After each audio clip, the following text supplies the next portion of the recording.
শেরপুরের ঝিনাইগাতীতে নৌকাডুবে দুজনের প্রাণহানি হয়েছে। এদের মধ্যে একজন রংপুর মেডিকেল কলেজের রমেকের ছাত্র। গত শুক্রবার ২১ জুন দুপুরে উপজেলার ধানশাইল ইউনিয়নের দক্ষিণ কুন্দুলি এলাকায় এই ঘটনা ঘটে।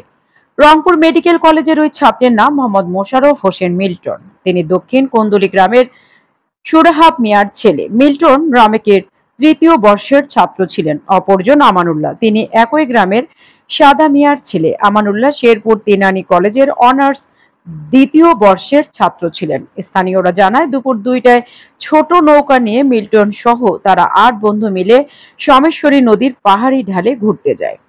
ঢেউয়ের তোড়ে তাদের একটি নৌকা উল্টে যায়। এ সময় আরেক নৌকার বন্ধুরা তাদের বাঁচাতে গেলে তাদের নৌকাটিও উল্টে যায়। এই ঘটনার পর স্থানীয়রা উদ্ধার কাজ শুরু করেন। প্রায় ১ ঘন্টা পর উদ্ধার করা হয় মিল্টন ও আমানুল্লাহকে। পরে হাসপাতালে নেওয়া হলে কর্তব্যরত চিকিৎসক তাদের মৃত ঘোষণা করেন। ধানশাইল ইউনিয়নের চেয়ারম্যান মোহাম্মদ শফিকুল ইসলাম জানান, এই ঘটনায় ২ জন নিহত এবং আরো ৫ জন আহত হয়েছেন। তাদেরকে শেরপুর সদর হাসপাতালে নেওয়া হয়েছে। এর মধ্যে ৩ জনকে হাসপাতালে ভর্তি করা হয়েছে।